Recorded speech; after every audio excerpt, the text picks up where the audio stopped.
Hello, everybody.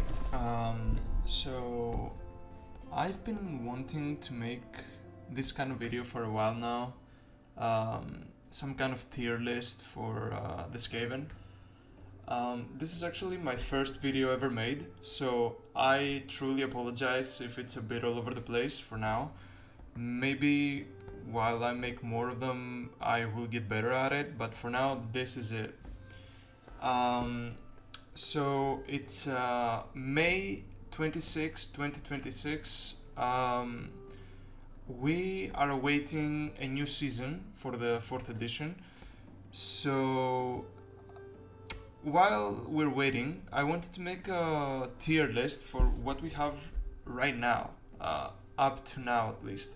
Uh, Points wise and model wise, I think that's what we're gonna have for a while now.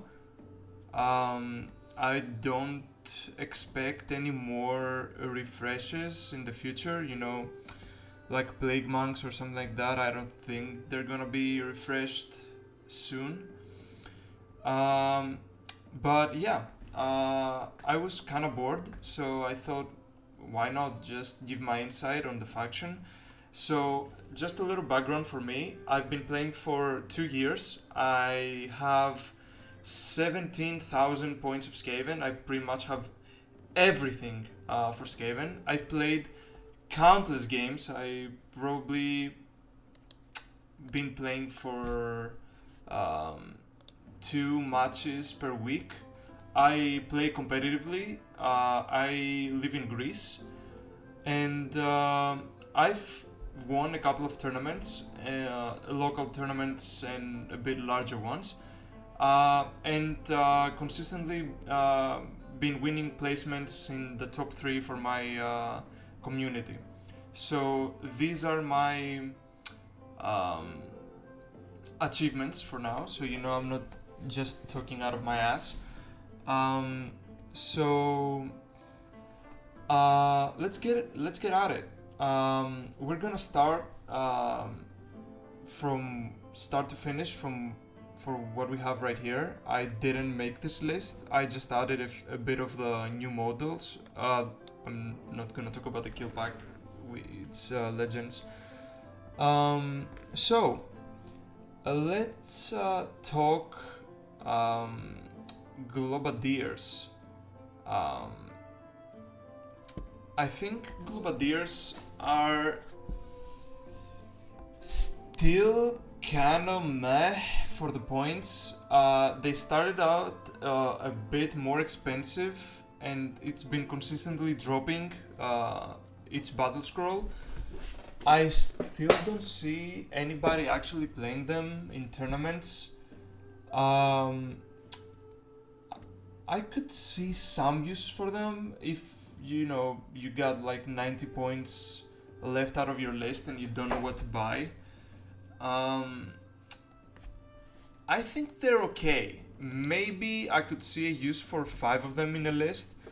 Uh, I'm not sure about more. I think for 180, which is a reinforced unit of Globadiers or two MSO units, um, I think there are better options, and I wouldn't invest too much in them. They are a skirmish unit. They are very short range, and I don't think they still have the run and shoot they used to have, and that's kind of debilitating for them.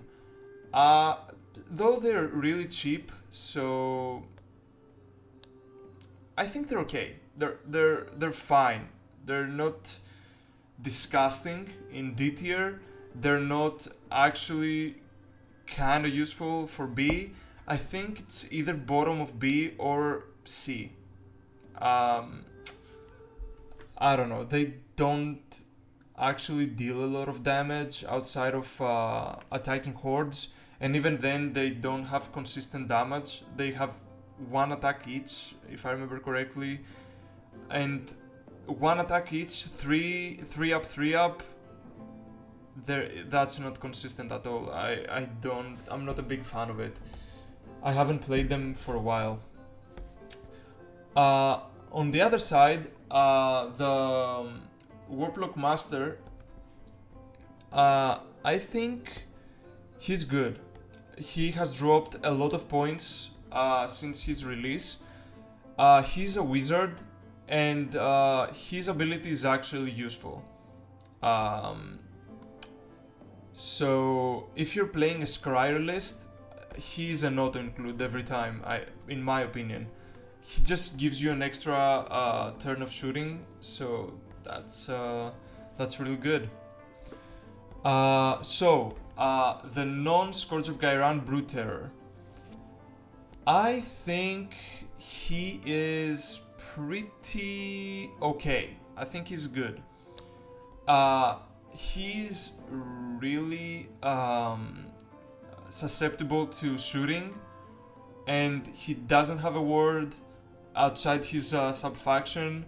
He doesn't have a good save or anything. He doesn't have many wounds either. His only redeeming quality for survivability in range is his regeneration, but still, casting and shooting and abilities and stuff, mortals, he's just gonna suck it all up, and I'm not sure. His ability is good. He has good shooting. His melee is okay. I don't understand why he has a 4. His ranged profile is 4 up, 2 up with crit auto wound. Like if a 4 up is gonna pass, the 2 up is pretty much auto passable. I don't know why they did it in that order. Maybe they should have done it in 2 up, 4 up. But yeah, he's B in my opinion, high B. Clan Rats, they're an auto include every time in my list. They surprisingly deal quite enough damage. You're not gonna expect it, but they're gonna deal like 3-4 damage maybe if you're lucky. I'm talking in blocks of 40. If you're gonna use them as screens, then they're really good screens, you know. They regenerate D3 models. They're 150, which I have a motto while looking at units, even in non-Skaven terms. If you pay less than 10 points per wound, then you're pretty much immediately a higher tier, even if you're dog shit in melee, dog shit in abilities and stuff.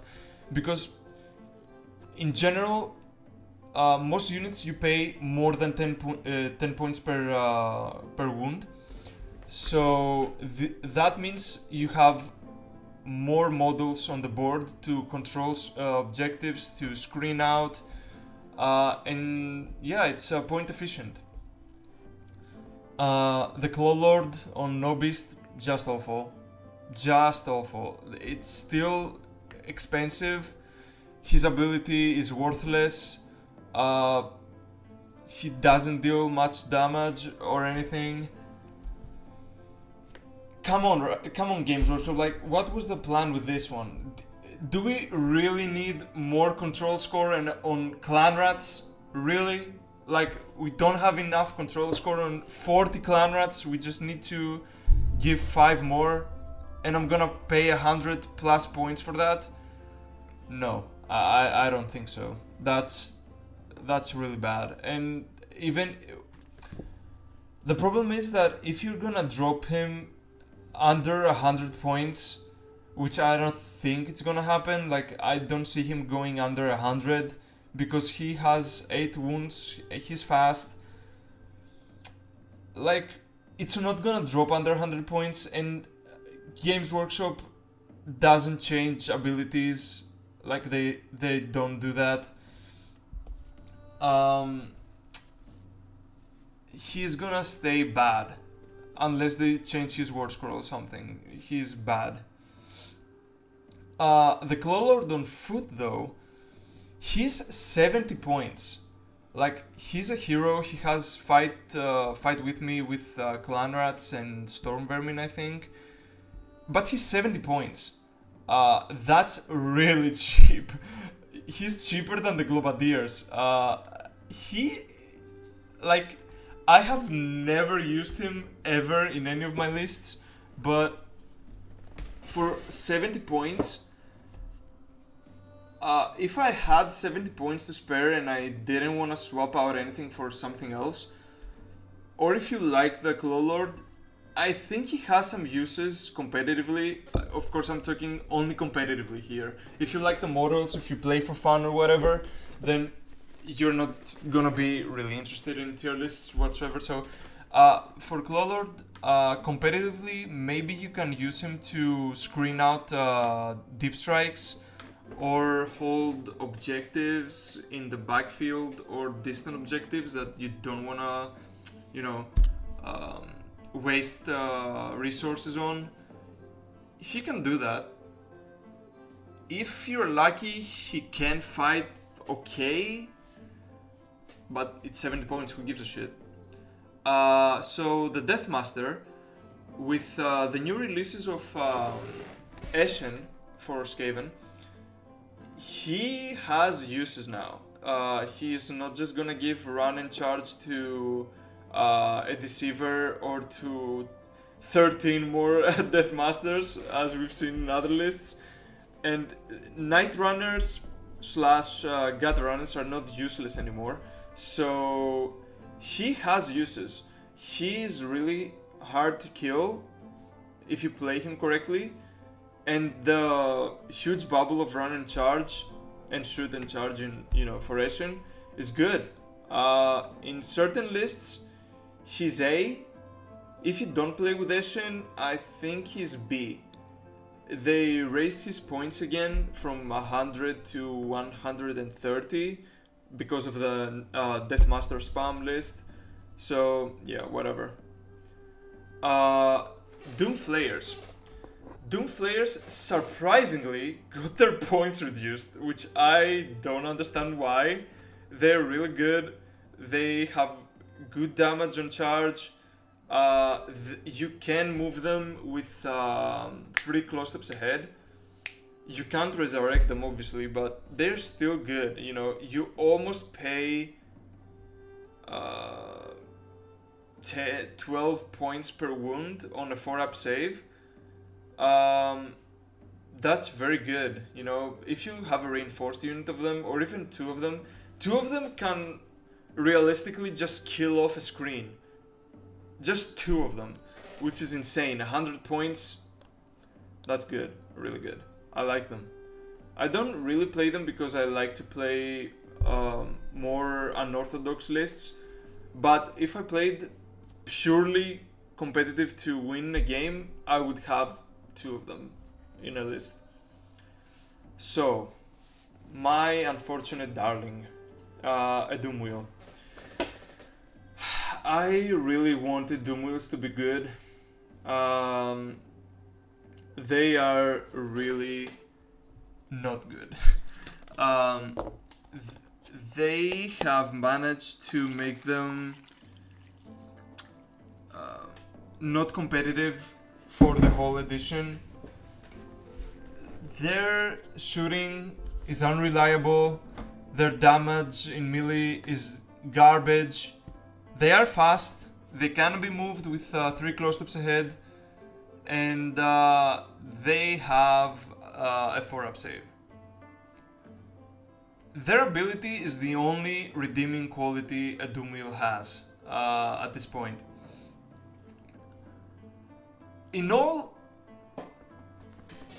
points of view, these things are garbage.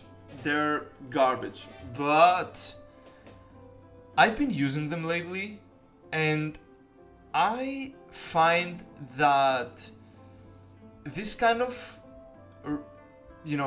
distracting unit that can stick to a small screening unit and then suddenly jump to the backline, I had a lot of fun with it.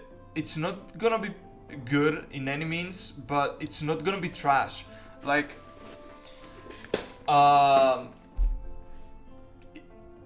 there is something here. If Games Workshop managed to fix it a little bit somehow, I'm not sure how. They're not gonna put it in 90 points. No fucking way they're gonna do that. We know they're not gonna change War Scrolls or anything without the new season, and that's all it is. It's 100 points, fast unit with backline access. So apart from that, that's it. I like it though, so I'm gonna put it in C and not D. If you like it, try it out. I've had a lot of fun with it, so yeah. Um, so non-Scourge of Gairan Screaming Bell. So you get a 6-up ward on 13 inches on pretty much all infantry units. You get an unreliable ability with Toll the Bell, which either does damage to you or it does the only useful ability, which is the -1, or it does mortals to enemies if they're in range, which mostly is not. Most of the time, they're not gonna be in range. It's a two cast wizard. It's okay in melee. It's survivable. I'm not sure. Since the Scourge of Gairan Screaming Bell, which we're gonna talk about later, I have never used this again. It's just in the back of my mind, forgotten. Yeah, I've never used it since the Scourge of Gairan War Scrolls. Goodbye. A Gracier. Graciers have been a staple of Skaven armies for a while, even in 3rd edition and in the start of 4th edition. But now we have a lot of good wizards and good reliable casts. He's okay for his points. He's like an auto cast, basically. With 3d6 you drop the lowest, or on a 13 it's and you cannot unbind the spell. Most often than not you're gonna get a 9-up or something on his cast. So he's an auto caster basically, with one cast. But apart from that, he does nothing. Like if you have him in your list, he basically exists to get the endless spell Bell out, you know. Other than that, not much of a usage. He doesn't do pretty much anything else. He is either low B or high C. I'm gonna put him in low B because he's useful enough to warrant a place in your list, but not, you know, whatever. A Hell Pit. So, Hell Pits are good. They cost 200 points, they have regeneration, they have a once per game chance to revive themselves, and even if they don't, they explode. They deal a lot of damage, they have an anti-horde ability, high rend, high hit points. It's good. If it drops a bit more in points, I don't know if I'm remembering correctly. It might have been at some point he was in 180 points, which was insane. If I remember correctly, I might be wrong. But even now in 200 points, he's A. I really like it, and also the mini is amazing. So, Kritok. Kritok had a very rough start from the beginning of the edition. He was really expensive for what he was basically. He buffs Storm Vermin, which spoiler alert, they're not really good without a specific build behind them. He has an ability which you can use 3 close steps ahead twice, which costs a CP. which is not good. I mean, it is good in certain specific situations, but in general, you know, in an environment like tournaments, which most of the games are gonna be a tactic being repeated again and again, uh, he's not that useful. But he's not trash anymore. He costs 140 points, and he's a strike first melee hero, which buff other units in a bubble and have a pretty good ability. You know, for 140 points, he's not trash anymore. He's high C, in my opinion. Um, Screech. I have a love-hate relationship with Screech. In 3rd edition, I used to play him all the time. He was the coolest unit in the game for me. But now he's a bit all over the place. He doesn't do anything particularly well. He buffs a bunch of units who don't synergize with each other, and the buffs are really not that useful. You know, +1 rend for Eshin, who deals crit mortals. +1 to charge for Verminous units. Who gives a shit? Like, honestly. +1 to master clan heroes. +1 to prayers for pestilence. What are these buffs? Like, what is the point behind these buffs? The only useful buff is the +1 to hit for Scryer. But if you're playing Scryer, are you gonna just bring Screech? Really? You're gonna waste like 400 points on Screech for a +1 to hit once per game? No. He's a Vermin Lord, but he costs like what, 350, 380 points. I don't like him. I don't really like him. I haven't used him once in 4th edition. I don't know. He might be low C. I don't know. He's kind of bad. Master Molders are really good. If you play any monster or rat ogres or whatever, you have to bring a Master Molder. He is really, really good. He costs 80 points. He's very cheap. He gives a +1 to charge, which is free. It's good. And it heals your monsters. Like, for 80 points, that's a really good deal. He's really good. Plague Monks. Plague Monks, for a bit, and I see many lists now who use Plague Monks instead of Clan Rats.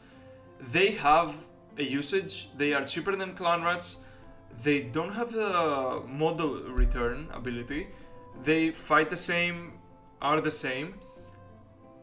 If I remember correctly, they have a 6-up save. Let me look it up. I'm not prepared for this. Plague Monks. Plague Monks, here we go. 6-up save, yeah. They have a worse save than Clan Rats, which is bad. They're gonna die to shooting, they're gonna die to poke damage. They're gonna lose to other screen units fighting each other. But they have the explosion that deal mortals back. It's not consistent, but they're cheaper than Clan Rats, I guess. Sure. B. A lot of people in competitive games play them with the Furnace, which gives a 6-up ward on Pestilence units. Sure. With the Plague Furnace, they're playable. The Plague Furnace now. It is pretty much in 70% of the competitive lists I see in sites. It fights well, it's survivable, it's a survivable priest, and it can move with 3 close steps ahead. Sure, that's good. It gives out the 6-up ward, and apart from that, that's it. It's a survivable priest if you don't want Vizek, which it's a debate. It's a debate. I'm gonna place it in high B tier, above the master. I just had a stroke. The Gracier. Maybe with the right list, it's higher. Okay, before I continue, I want to specify that Skaven don't really work like other armies. We have a lot of new players in Skaven, and so you will see a variable of win rates. You will see good players winning a lot of tournaments, and you're gonna see Skaven being a sub 45% win rate army. How does that happen? Well, Skaven are volatile. They're a big gambling army. If you don't know how to play them correctly, you're just gonna roll dice, have fun, which is okay. But if you want consistent results, you're gonna have to learn how to play around a very fragile army with a lot of things to remember and a lot of plans that you're gonna need to make out on the fly. That's a hard task if you're a new player, or if you're new to Skaven in general, because Skaven are somewhat like Zinch in a way. They are tricky, they have a lot of sneaky tactics, and you're gonna need to master them all if you wanna win a lot. So yeah, a lot of things that are gonna be placed in this tier list. I'm trying to be objectively ranking them, but as I said, like for example, a Plague Furnace around a Pestilence based list is gonna be A tier or S tier maybe. So everything is fluid, everything depends on your list. If you want a good list, maybe you're gonna need a unit which resides in B tier or C tier maybe, you know. I have lists with maybe the best units I can think of, and then I'm gonna have a Doom Wheel inside. Or maybe I'm gonna have I don't know, Brute Terror or Deathmaster inside. You know, it depends. But you're also gonna need to learn every synergy you can for your list, because things are fluid. So, Plague-Claw Catapult. The Plague-Claw Catapult is another Pestilence unit. It has 2 shots which are pretty reliable, 3 up, 2 up with rend 1d6 damage with anti-infantry, which is good. Against screens or units with a lot of models, maybe, you know, with a new Daughters of Cain, with hags and stuff, it can consistently give out value and strike last, which is good. You know, we have very fragile units we're gonna need to fight first if we can. Otherwise, we're gonna get chunked. So it's 100 points, if I remember correctly, and it's not that bad. You know, I also see them in a few competitive lists nowadays, and I begin to have thoughts about it not being that trash. I am between low B tier or high C tier. I think I'm gonna place it right here in front of Kritok. I don't know. I'm making my mind up as we go, so excuse me for that. The Plague Pack. So it's a priest. It's not a hero, which means you can bring them back. with the no holes. They can move with three close steps ahead, of course. And if you don't have a priest and you don't want to invest in over 300 point priests, which is the only kind of priest we have, it's good. We have very good prayers. Our prayers are amazing, and I think if you want a cheap entry to prayers, it's the only option you have basically. So suck it up. I'm gonna put it in low B tier because you're gonna need to have a plan for them, to be precise. Um, so yeah, rat ogres. Rat ogres are really good. They're really cheap. Points wise, they're very efficient. They deal a lot of damage. They have a shooting. You can bring them back, and they attack a lot, which is very good if you're gonna buff them with prayers or whatever. They are the most reliable target apart from Stormfiends for the Skaven Brew artifact, which I'm not really a fan of, to be honest. But if you want to play it, they're good. Either way, they're really good. They are low A or high B. I think low A is pretty much where they are at. Yeah, I like them. Mainly either in threes for the sides to kill off screens, kill off scout units, and fight 1v1 with the weaker opponents, or in sixes for a strong punching unit. Maybe deep strike them, or rattling guns. Rattling guns used to be absolutely broken in the beginning of the edition. Everybody played them. You would have 12 of them in your list, which was miserable for the opponent, and it was really fun for the player, the Skaven player. But as it goes, you have to balance that shit out because it made the game toxic.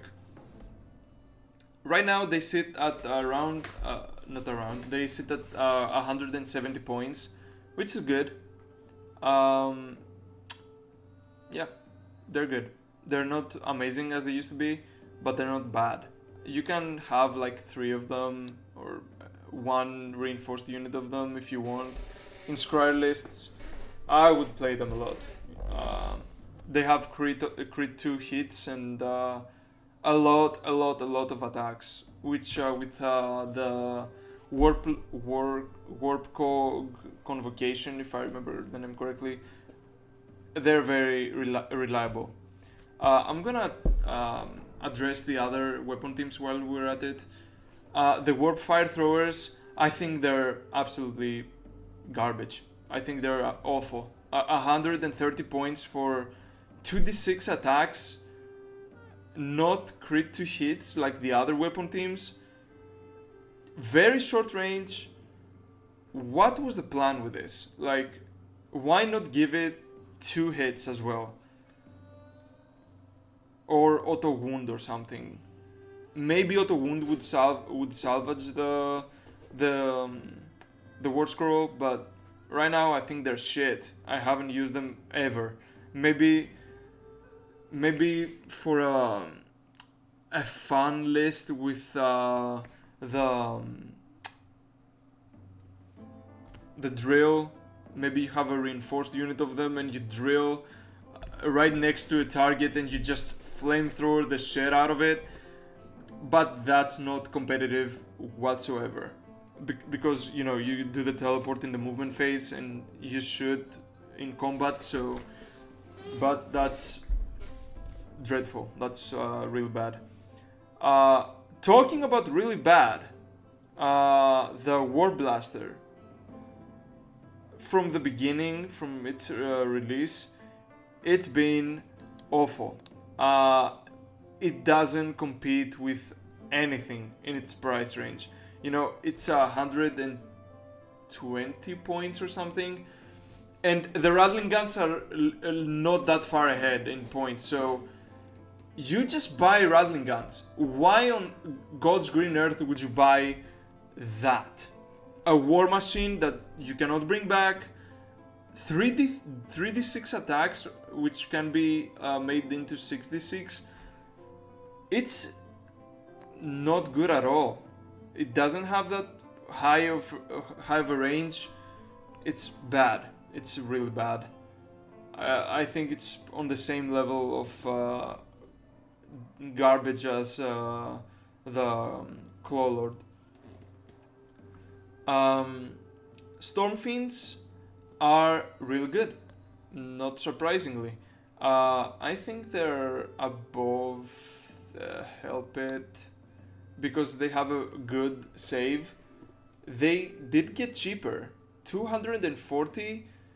They've been dropping a lot lately. They're good. If you play Molder or Scryer, for that fact, you can play them like a unit of 6. It's gonna be a very big trouble for your opponent. Basically, for 480 points, you get 32 wounds with shooting, good melee, a deep strike, and a 4-up save, which are infantry. You can bring them back. They can move with 3 close steps ahead. You can buff them to hell and back with every buff that we have. They get the ward from Screaming Bells. They get the -1 to wound from the Endless Spell Bell.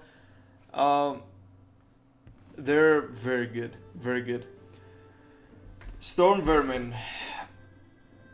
Yeah, these are the Stormfiends. These are the Storm Vermin. Just making sure. I freaking love the Storm Vermin as models. I have 80 of them, and I can't find a single reason to play more than 20. They have a lot of attacks, and that's it. Their ability is one of the biggest jokes I've ever seen Games Workshop make. They give out a 5-up ward to melee heroes, which are basically none, and the infantry heroes, sorry, not melee heroes, the infantry heroes. Our infantry heroes are all heroes that want to stay back. They don't want to be in the front line. You're not gonna want to give out a 5-up ward to heroes. And unlike any other bodyguard unit in the game, they don't get the 5-up ward in return. They are really squishy. They are really, really bad. They are bad, but I still play them. I play 20 of them, maybe 20. If I want a lot of attacks, sure, whatever. You're gonna find the pattern that I play units in C tier sometimes, just to have a bit of fun. Thankwall. Thankwall is a weird specimen. He is a wizard monster debuffing unit. He costs quite a bunch. He is a reliable wizard. He fights okay. He shoots a bit. He is kind of survivable. How are you supposed to use him?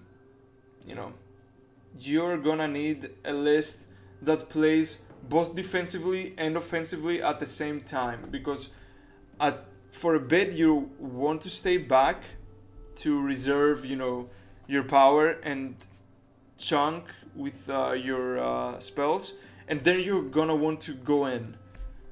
He is kind of mediocre. I don't know. I think he is in the lowest B tier or high C tier. He is flashy, which is lore accurate, and you're gonna need to play around him, which is also lore accurate. But he's not good. not that good. Let me specify. He is good. He is kind of good, which is more than can be said for other things, like the Corruptor, which is borderline garbage. He is cheap for a priest. He fights not that well. His ability is really unreliable, but he is kind of a reliable priest because of his rampage. I don't know, man. Like, again, Games Workshop, what do you want us to do with this guy? I don't know. The Deceiver is amazing. Like, what? I'm lagging a bit. Okay.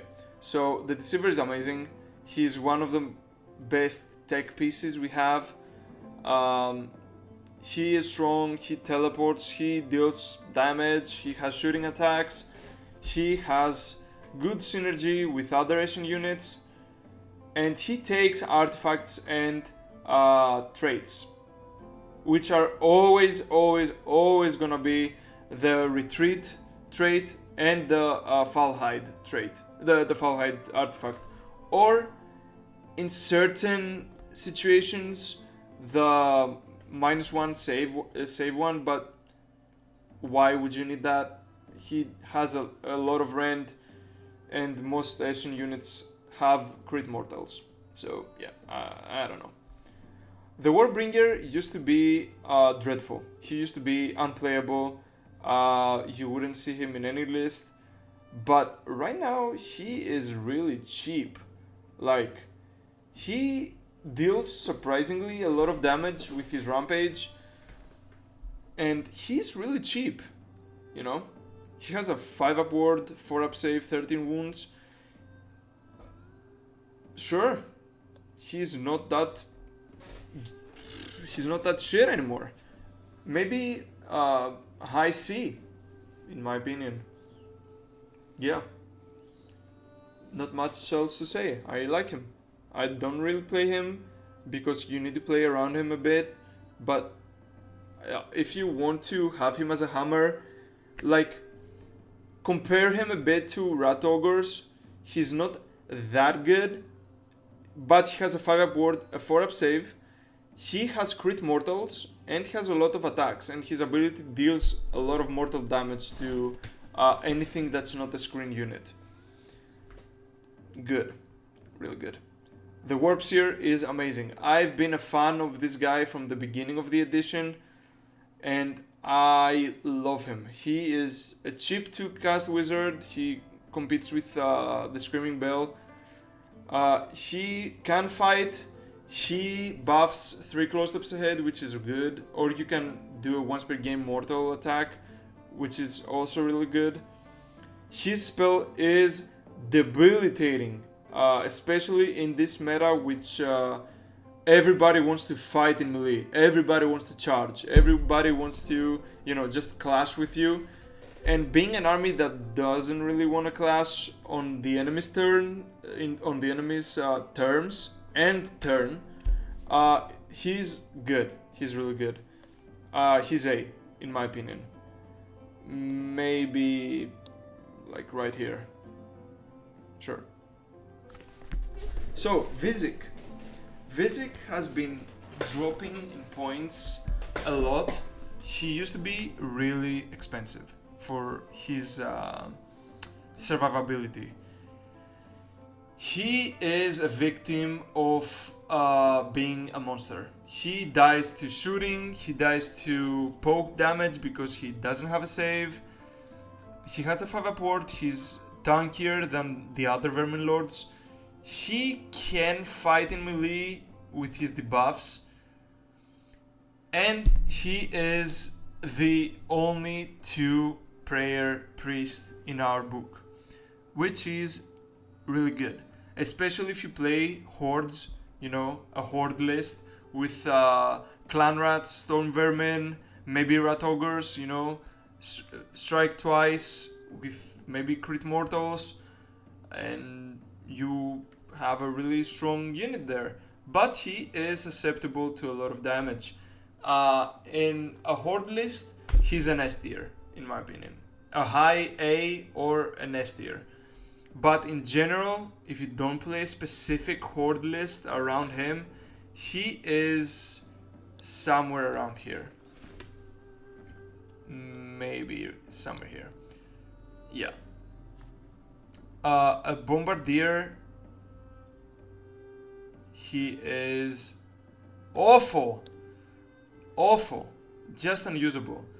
If you want a hero, cheap hero, to do something, literally anything else. Like, if you want something to fight, Clawlord. If you want something to buff anything, Master Molder. If you want a caster, a Gracier. If you want something to shoot, you want a Warlock Engineer. A Warlock Engineer is just a shooting hero, which buff Giselles, which are not that good, in my opinion. So he doesn't really do much. He is cheap, and he shoots. He can snipe out heroes, which can be useful in some matchups, but he is kind of niche. I would put him in high C tier. If you play Scryer list, maybe you would have him somewhere higher. But yeah, that's it. A Galvanier is not that good, in my opinion. Like, okay, he buffs the Scourgers, which is okay once per game, maybe. Like, come on, what are we paying for exactly? I don't know. He is kind of bad. Maybe under the Doom Wheel. Yeah. The Drill.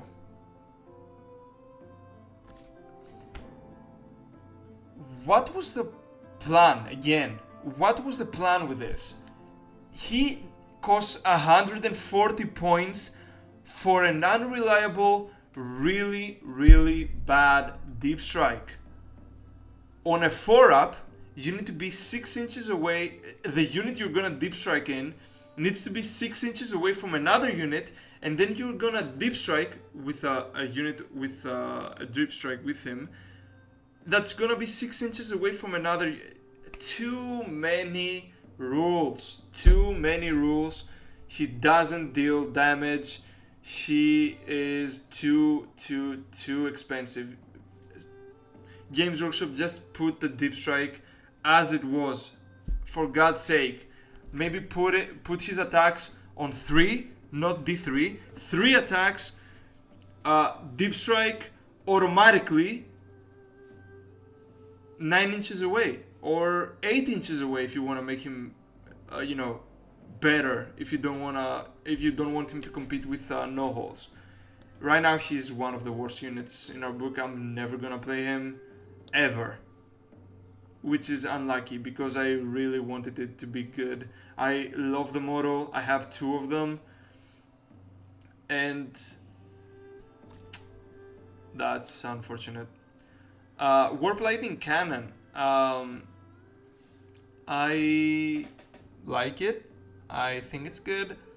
It's a good access to mortal wounds on range without spells, and it's very slow, so you need to position it correctly, but apart from that, it's good. It's not amazing, but it's playable. I think it's up there with the Warp Claw Catapult. Maybe I need to push some of these things up because I see a disparity here. They are not really well compared to the other ones, but they're not trash. Let me just specify this right off the bat. These are not trash, but they're not amazing. You can play them. Maybe I'll put this in B tier. Giselles, their ability is basically a nothing burger. if you don't move, you get plus 6 inches, but they move 6 inches.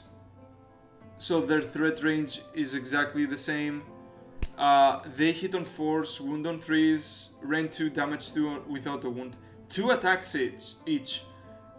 They are not the cheapest, but they're not expensive, but they have 2 attacks. They are okay. I think they're C. High C. Maybe with a good synergy with a Warlock Engineer, they can be higher, or they can be higher with the subfaction. But apart from that, I don't know. We have better shooting, and I don't know, man. They're not that good.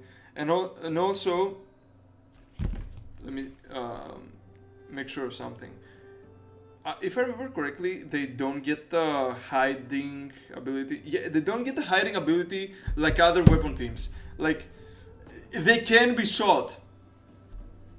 And they are 2 wounds each.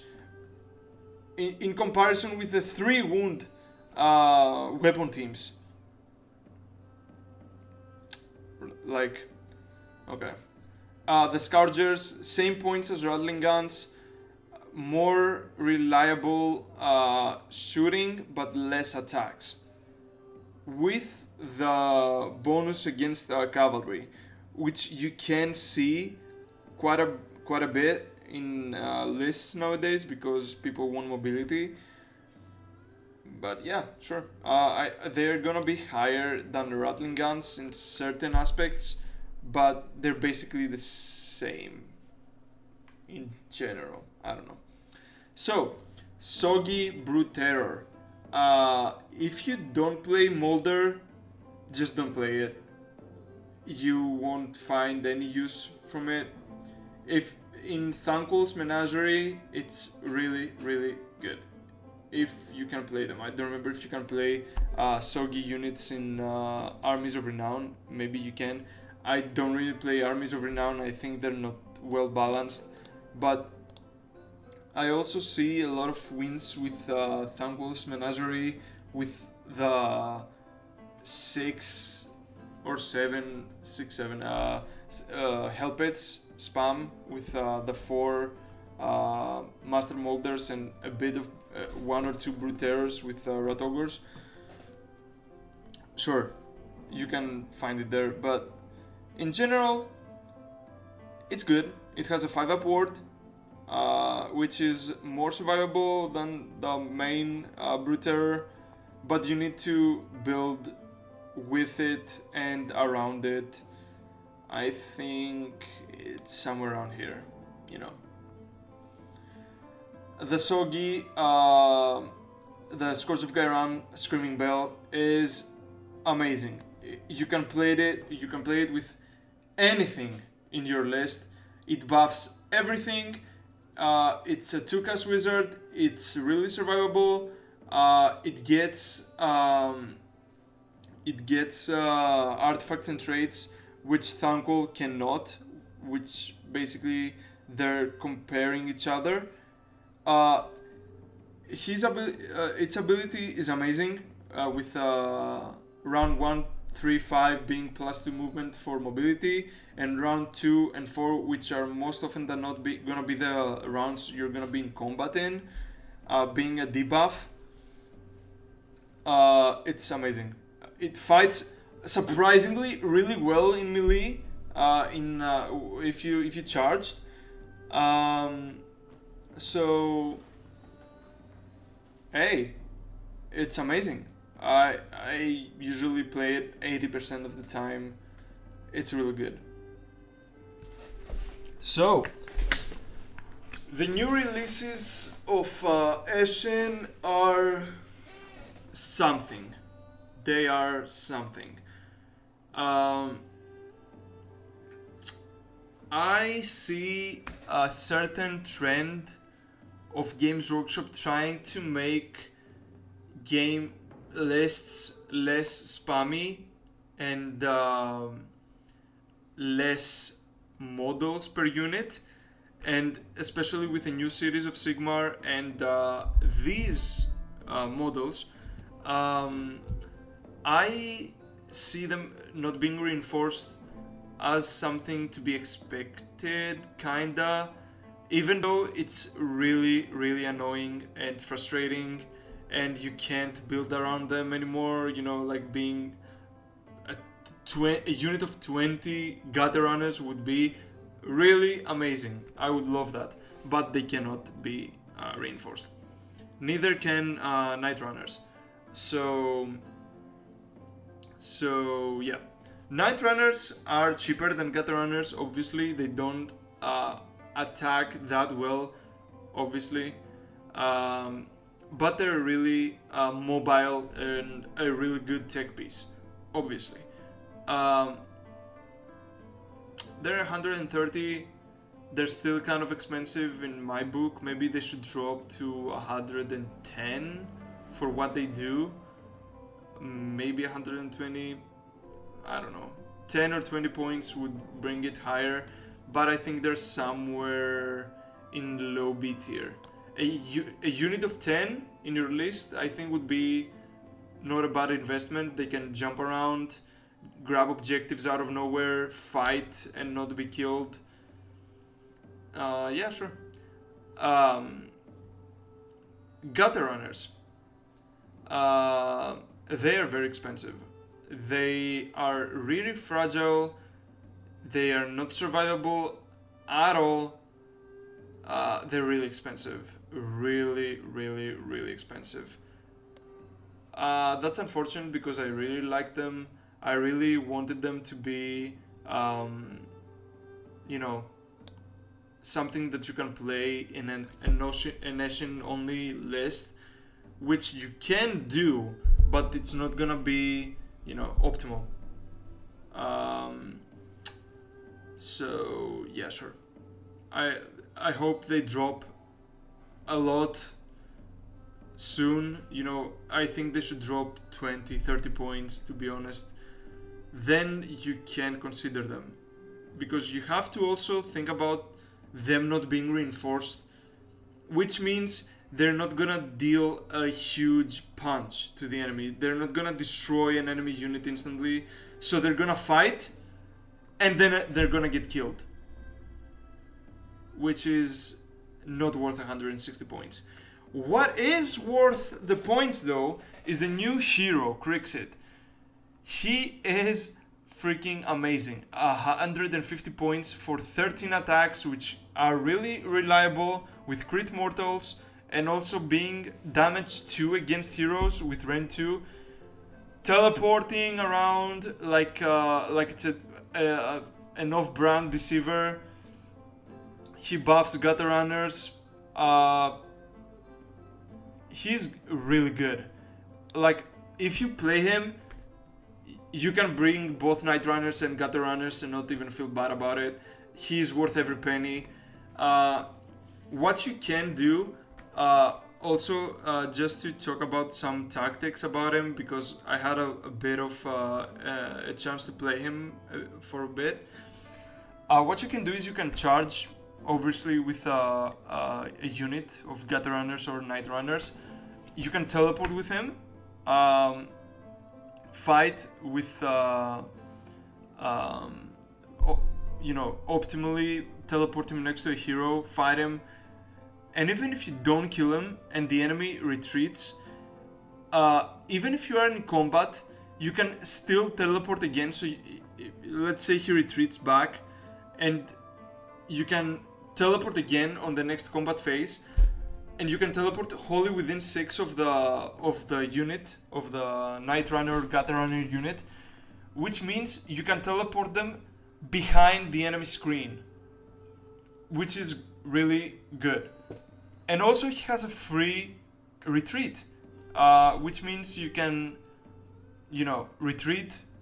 Maybe the enemy charges you or does something like that, and you can teleport again outside of combat, maybe 15 inches away on another Gutter Runner, Night Runner unit, and you're gonna be out of combat safe and sound. He has a 5-up ward, 6 wounds. Sure, he's really good. I'm really surprised by him. I really like him. I want to play more games with him. Maybe things will change with a new battle scroll or the new season, which I really have high hopes for, because Games Workshop really did well with the new season, but also the obscuring terrain has gotten really old. Our army, focuses on shooting and spells and vision and stuff, so that's gotten pretty annoying for a bit. Also these guys don't play. They're legends, so I'm not gonna even mention them. Yeah, I really hope that goes away. Maybe make the obscuring terrain less obstructing and less of the focus of the game. Yeah. God, I've gotten tired. It's also really hot right now, so yeah. That's my expert opinion on Skaven. I hope you guys gotten a new perspective on a few stuff from here, and maybe refreshed some information about things maybe you've forgotten if you haven't played a while, or if you're a new player getting into Skaven, maybe you know what to look out for. Maybe get a bit of a perspective of how the army works. Maybe I'll make another video of maybe listing out the sub-factions for Skaven, and also discussing some tactics and some playstyles I like to use. So, I don't know. I don't have pretty much any subscribers in my channel, so I don't know who's gonna watch this.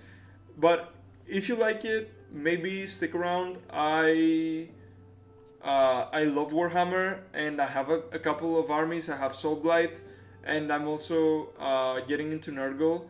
I used to have a lot more armies. I used to play Cedars of Sigmar. I used to have Orcs. I used to have Chaos Dwarves. What else? Stormcast I used to play for a bit. Chaos, the Slaves to Darkness.